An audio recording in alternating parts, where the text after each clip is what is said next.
Hello বন্ধুরা, আজ আমি তোমাদের সামনে মুভিটা নিয়ে এলাম। সেই মুভিটার নাম হলো দ্য পারফেক্ট স্টর্ম। মুভিটা এসেছিল 2000 সালে। এই সিনেমায় যে ঘটনাটা দেখানো হয়েছিল সেই ঘটনাগুলো হলো কিছু মৎস্যজীবীদের উপর কেন্দ্র করে, যারা সমুদ্রের বুকে মাছ ধরতে যায় নিজেদের প্রাণটা হাতের মুঠোয় রেখে।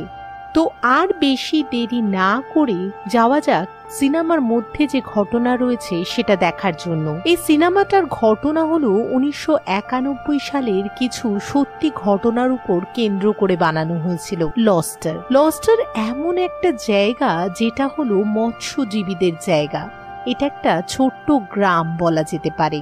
এখানে যারা মৎস্যজীবীরা রয়েছে তারা মাছ ধরার জন্য সমুদ্রের বুকে যেতে গেলে বোট লাগতো, আর সেই বোটগুলোকে মালিকের থেকে তারা ভাড়া করে নিয়ে যেত। বছরে এরকম 2-3 বার তারা বোট ভাড়া করে সমুদ্রের বুকে যেত মাছ ধরবার জন্য। এরপর বহু দিন সমুদ্রের বুকে থেকে মাছ ধরে যখন তারা তাদের বাড়িতে ফিরে আসতো, তাদের বাড়ির লোকেরা ওয়েলকাম জানাবে বলে একদম সমুদ্রের পাড়েই অপেক্ষা করত। বাড়ির লোকেরা তাদেরকে দেখে খুব খুশি হয়ে যেত, কারণ বহুদিন বাদে দেখা হতো। আর দ্বিতীয়ত, তারা যে জীবিত অবস্থায় তাদের কাছে ফেরত এসেছে এটাই তাদের অনেক বেশি পাওনা ছিল। এরপর মাছ ধরে নিয়ে এসে মালিককে যখন বোটটা ফেরত দিতে হতো, তখন সমস্ত মাছের হিসাবও মালিককে বুঝিয়ে দেওয়া হতো। এরপর দেখা যায় বস যখন লিন্ডা বলে একজনকে জিজ্ঞাসা করে যে তুমি কত মাছ ধরে এনেছো। লিন্ডা হলো একটি বোটের ক্যাপ্টেন ছিল। লিন্ডা তাকে উত্তর দেয় তার বোটে কেউ মারা গেছে, সেই কারণে সে বেশি মাছ ধরে ফেরত নিয়ে আসতে পারেনি। সেকেন্ড টাইম বস যখন দেখা করতে যায় মাস্টার বিলির সাথে, বিলি তখন বলে সেও বেশি পরিমাণ মাছ ধরে ফেরত নিয়ে আসতে পারেনি। এটা শুনেই বস খুব রেগে যায়। সে বলে এরকম ভাবে বেশ কিছুদিন হয়ে গেছে, আর এরকম ভাবে কি করেই বা চলতে পারে। এরপর দেখা যায় সবাই নিজের মাছগুলো বার করে নিয়ে আসে বসের সামনে।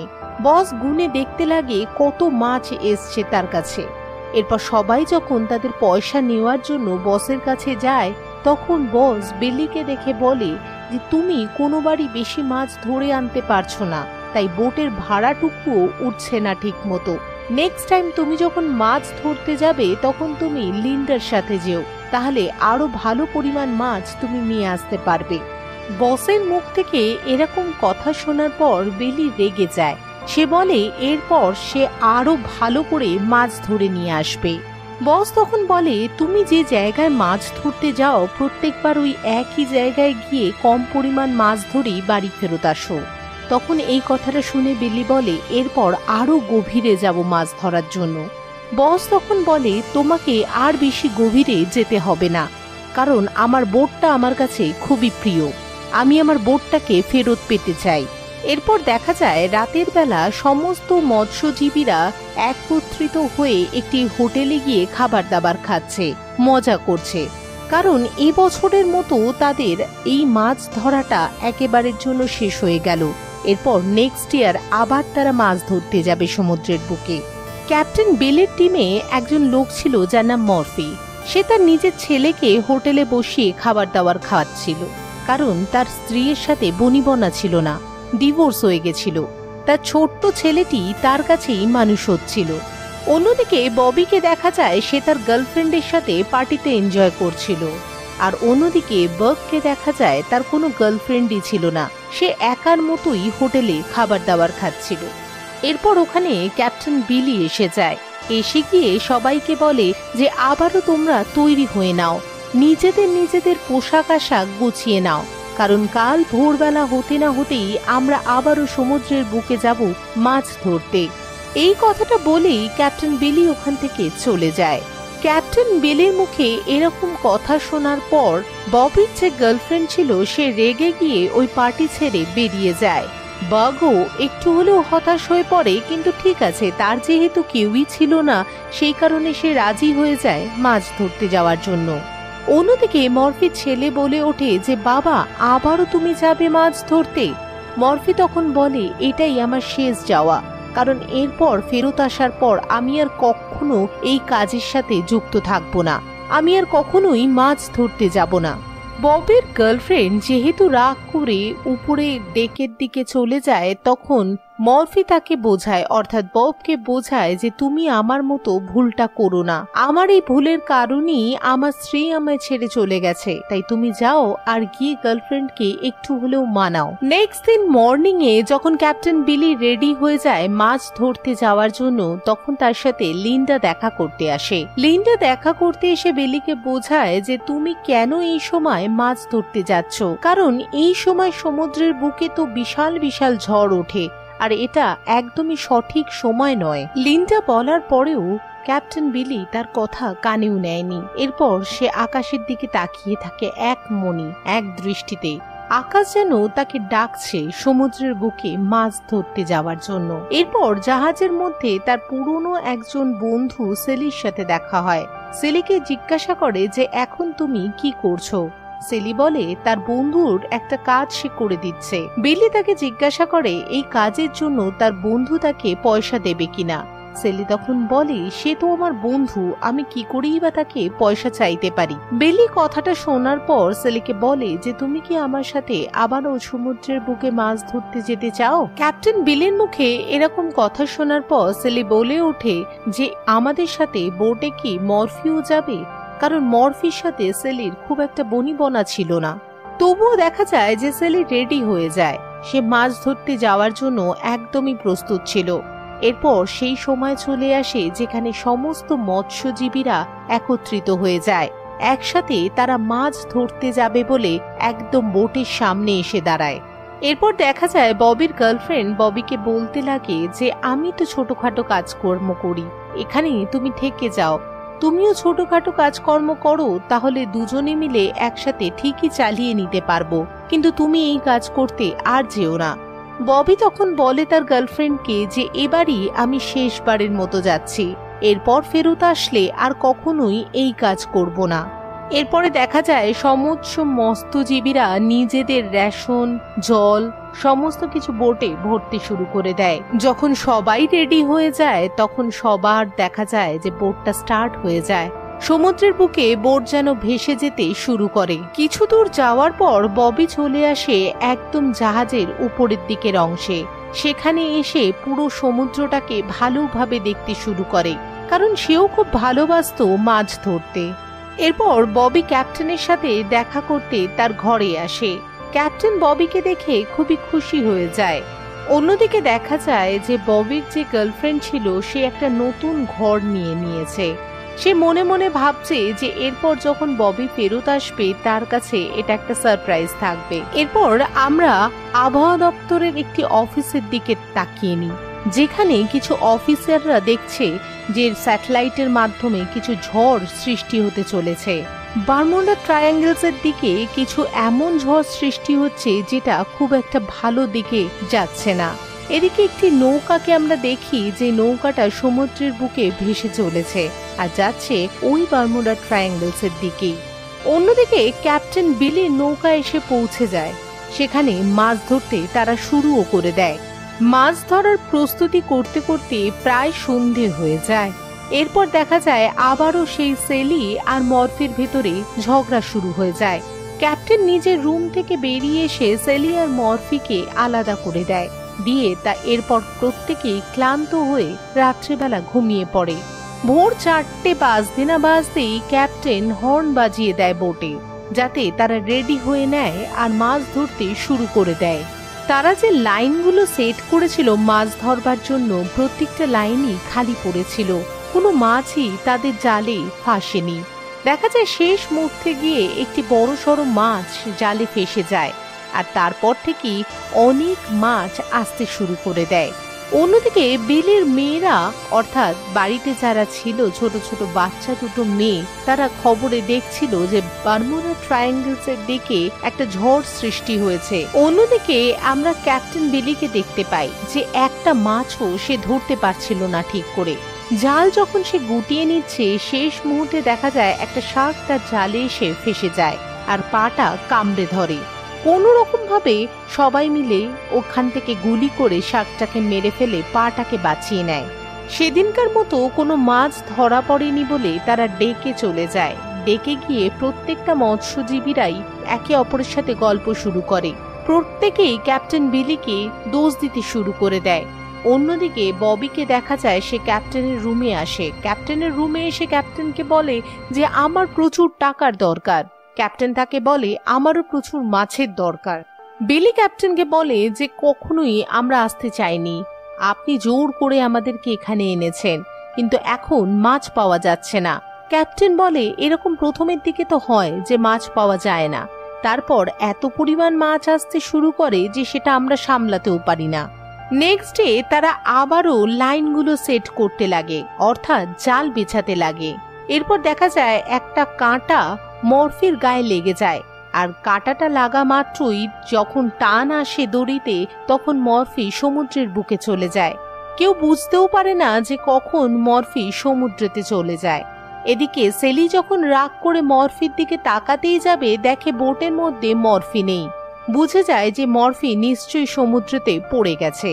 সেলি বুঝতে পারার পর আর একটা মুহূর্ত দেরি করেনি, সোজা সমুদ্রতে ঝাঁপ মারে আর মেরে মরফিকে সমুদ্র থেকে তুলে নিয়ে আসে। প্রাণটা কোনো রকম ভাবে মরফির বাঁচিয়ে নেয়। মরফি সমুদ্রের জল এত পরিমাণ খেয়ে নিয়েছে যে সে অজ্ঞান হয়ে পড়ে রয়েছে। এদিকে ক্যাপ্টেন এসে মরফির পেট থেকে সমস্ত জল বার করে নেয়। আস্তে আস্তে মরফির জ্ঞান ফিরতে শুরু করে। ক্যাপ্টেন যখন দেখে মরফি আস্তে আস্তে ঠিক হতে শুরু করে তখন ক্যাপ্টেন বলে মরফিকে, তুমি 3 দিনের ছুটি নিয়ে নাও, তারপর কাজ করা শুরু করো। 3 দিন বাদে মরফি যখন একদমই ঠিক হয়ে যায় সে ক্যাপ্টেনের রুমে এসে ক্যাপ্টেনকে জিজ্ঞাসা করে যে আমি তো সমুদ্রের জলে পড়ে গেছিলাম, আমাকে বাঁচিয়েছে কে? ক্যাপ্টেন বলে তোমার সবথেকে বড় শত্রু সেলি তোমাকে বাঁচিয়েছে। মরফি এটা শুনে অবাক হয়ে যায়। তারপর আর একটা মুহূর্ত দেরি না করে নিচে এসে সেলির গলা জড়িয়ে ধরে বলে যে আমি ভুল ছিলাম, তুমি একদমই সঠিক ছিলে, তুমি খুব ভালো একজন মানুষ। এরপর দেখা যায় বারমুডা ট্রায়াঙ্গেলের দিকে যে বোটটা পৌঁছেছিল, যেখানে কিছু মানুষ ঘুরতে গেছিল, তাদের বোটে একটা ফ্যাক্স আসে যে ওখানে ভয়ঙ্কর ঝড় সৃষ্টি হচ্ছে, যে ওখান থেকে বেরিয়ে আসার জন্য। এরপর দেখা যায় ওই ঝড়ের কিছুটা হলেও অংশ বেলির বোটের দিকে চলে আসে।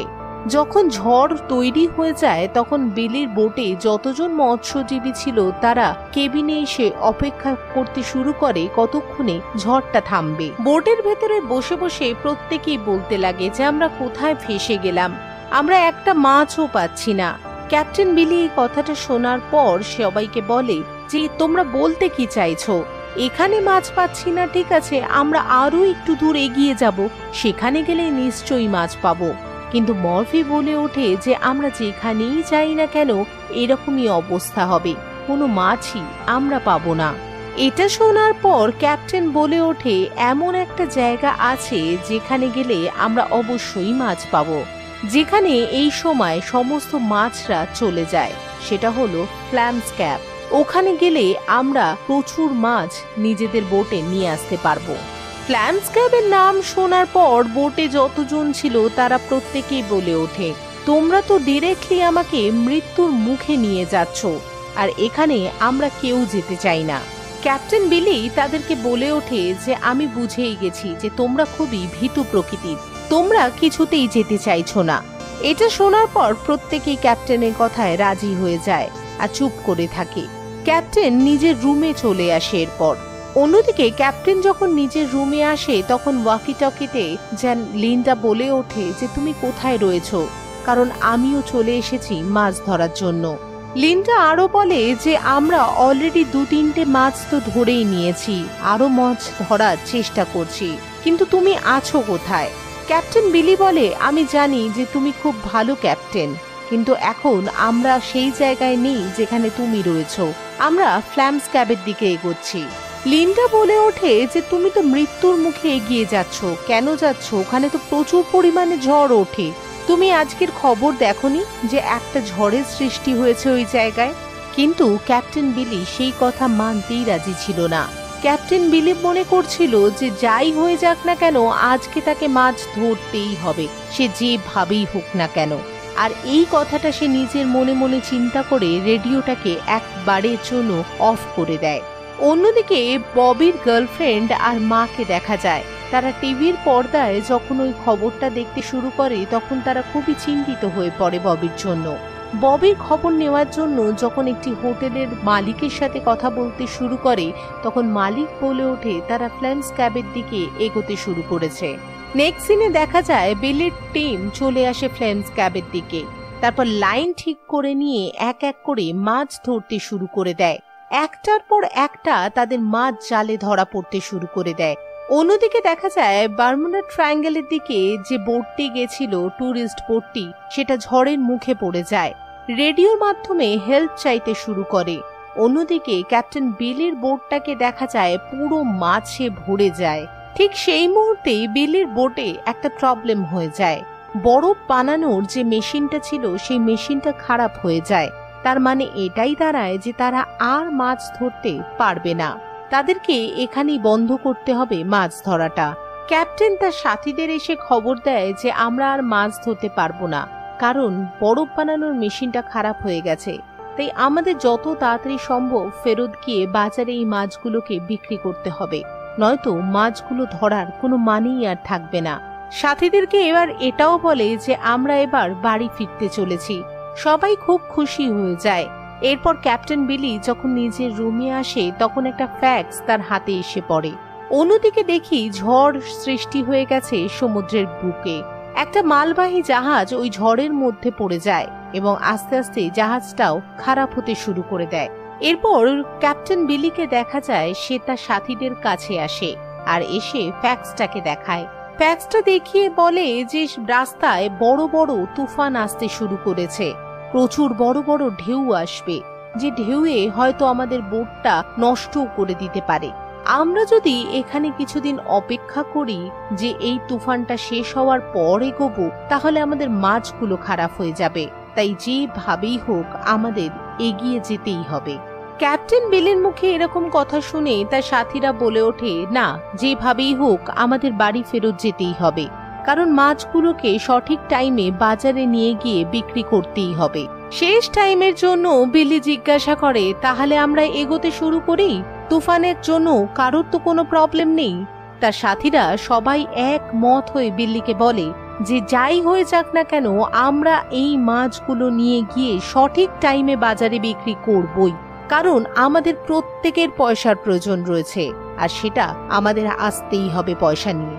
অন্যদিকে আমরা আবহাওয়া দপ্তরের কিছু অফিসারদের কথা বলতে শুনি, যেখানে আবহাওয়া দপ্তরের অফিসাররা বলে ওঠে এই তুফানটা যে সৃষ্টি হয়েছে এটা 3 দিক থেকে আসছে।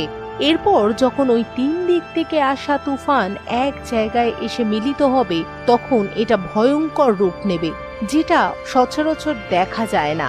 মাঝে মধ্যেই এরকম তুফান আসে। নেক্সট সিনে দেখা যায় বারমুডা ট্রায়াঙ্গেলের দিকে যে ট্যুরিস্ট বোটটি গেছিল সেটা ঝড়ের মুখে পড়ে যাওয়াতে সেখানে কিছু সহকারী যোদ্ধারা এসে তাদেরকে বাঁচিয়ে নেয়। অন্যদিকে বিলির বোটটাকে দেখা যায় যে সে ওই বোটটা ঝড়ের মুখে প্রায় ঢুকতেই যাবে। বড় বড় ঢেউ আসতে শুরু করে দেয়। এরপর বিলি আর ববি দুজনে মিলে নিজেদের নৌকাটাকে সামলে ওই বড় বড় ঢেউগুলোকে পেরোতে শুরু করে দেয়। অন্যদিকে লিন্ডা রেডিওতে বারবার বেলের সাথে যোগাযোগ করার চেষ্টা করে, কিন্তু বেলি তার কোনো কথারই উত্তর দিচ্ছিল না। এদিকে লিন্ডা লাস্ট টাইমের জন্য তাকে জিজ্ঞাসা করে তুমি আমায় বলো যে তুমি কোথায় রয়েছো। এরপর বেলি দেখা যায় তাকে উত্তর দিয়ে দেয় সে কোথায় রয়েছে। লিন্ডা যখন তার জায়গাটাকে ম্যাপে দেখার চেষ্টা করে দেখে সেই জায়গাতেই রয়েছে যেখানে একদম ঝড়টা সৃষ্টি হয়েছে। লিন্ডা এটা দেখার পরেই বিল্লিকে বারবার সে রিকোয়েস্ট করতে লাগে যে তুমি তোমার বোটটাকে ঘুরিয়ে নাও, এদিকে আর কোনোভাবেই এসো না, কিন্তু দেখা যায় রেডিও মাধ্যমটার যোগাযোগ ঝড়ের জন্য তছনছ হয়ে যায়। ক্যাপ্টেন বিলি লিন্ডার কথাটা বুঝতে পারেনি, তাই ঝড়ের দিকেই সে এগোতে শুরু করে দেয়। লিন্ডা কোনো রকম রেডিওর মাধ্যমে হেল্প চেয়ে পাঠায়, বলে কোনোভাবে বিলির টিমটাকে বাঁচিয়ে নেওয়ার জন্য। শহরেও এতক্ষণে ঝড় সৃষ্টি হয়ে যায়। প্রত্যেকে যারা যারা মৎস্যজীবীরা গেছিল মাছের উদ্দেশ্যে তাদের পরিবাররা সবাই একত্রিত হয়ে যায়। হোটেলে এসে উঠে যায় তারা। পরিবারের সদস্যরা বারবার খবর দেখতে শুরু করে কি অবস্থার মধ্যে রয়েছে। অন্যদিকে দেখা যায় বড় বড় ঢেউ আসার ফলে বেলির বোটটার ভেতরে জল ঢুকতে শুরু করে দেয়, কিন্তু বেলি আর ববি এখনো পর্যন্ত নিজেদের সাহস হারায়নি। তারা তাদের বোটটাকে চালিয়ে নিয়ে যাচ্ছে। দেখা যায় যারা বাঁচানোর জন্য এসেছিল তাদের হেলিকপ্টারটা ঝড়ের মধ্যে পড়ে যায় আর ক্র্যাশ করে যায়। দেখা যায় বেলির সামনে একটা বড় ঢেউ চলে আসে। বেলি তখন ববিকে বলে যে তুমি পিছনে চলে যাও, আমি এই ঢেউটাকে যেভাবেই হোক না কেন পার তো ঠিক করবই। দিয়ে কোনো রকম ভাবে বেলি এই ঢেউটাকে পার করে দেয়। বড় ঢেউটা পার করার পর তারা দুজনে খুব খুশি হয়ে যায়। তারা মনে করে তারা সমস্ত বিপদ থেকে পার হয়ে গেছে, কিন্তু আদতেও তা হয়নি। ওই ঢেউটা পার করার পর দেখে তারা আরো বড় জায়গায় ফেসে গেছে। এরপর যতগুলো ঢেউ আসছে সেগুলো প্রায় ওরকমই হাইটের ছিল। তখন বেলি আর ববি বুঝে যায় যে তারা কোথায় এসে পৌঁছেছে। তারা বুঝে যায় তাদের পক্ষে আর কোনোভাবেই বাঁচা সম্ভব নয়। এরপর কিছুক্ষণের মধ্যেই দেখা যায় 70-80 ফিট একটা উঁচু ঢেউ আসতে শুরু করে, যেটা দেখেই ক্যাপ্টেন বিলি ভয় পেয়ে যায়। তবুও সে নিজের সাহসটা ছেড়ে দেয়নি। সে ওইভাবেই নিজের বোটটাকে চালাতে শুরু করে, কিন্তু কিছুতেই সেই ঢেউয়ের সাথে পেরে ওঠেনি। ঢেউটা তার বোটটাকে উল্টে পাল্টে দিয়েছিল। বোটের ভেতরে জল ঢুকতে শুরু করে, প্রায় দম বন্ধ হয়ে যায় তাদের জলের তলায় ঢুকে। ক্যাপ্টেন তখনও ববিকে বলে যে আমি চেষ্টা করেছিলাম তোমাদের বাঁচানোর, কিন্তু পারলাম না। ববি বলে এতে তোমার কোনোই দোষ নেই, কারণ আমি দেখেছি তুমি কিভাবে চেষ্টা করছো আমাদেরকে বাঁচানোর জন্য। শেষ মুহূর্তে গিয়ে ক্যাপ্টেন কোনোভাবে ববিকে বোট থেকে বাইরে বার করে দেয়। ববি ঢেউয়ের মধ্যখানে ভেসে ওঠার চেষ্টা করে, দেখে ক্যাপ্টেন আর তার সাথীরা জলের তলায় চলে যাচ্ছে। কোন রকম ভাবে বাঁচার চেষ্টা করলেও ববি বাঁচতে পারে না। শেষবারের মতো তার গার্লফ্রেন্ডের ছবিটা চোখের সামনে যেন ভেসে ওঠে। তার গার্লফ্রেন্ডকে সে প্রতিজ্ঞা করে, সে বলে আমি যেখানেই থাকি না কেন, যেরকম অবস্থাতেই থাকি না কেন, সব সময় আমি তোমার সাথেই থাকবো। আর এই বলে সেও সমুদ্রের বুকে ভেসে যেতে শুরু করে। তারা প্রত্যেকেই মারা যায় ওই ঢেউ আর ওই ঝড়ের মধ্যে পড়ে। অন্যদিকে তার পরিবারের লোকেরা হোটেলের রুমে বসে ভাবছে যে কখন তাদের প্রিয়জনরা সমুদ্রের বুক থেকে ফেরত আসবে, কিন্তু তারা এটা জানে না তারা আর কোনো দিন কখনো ফেরত আসবে না।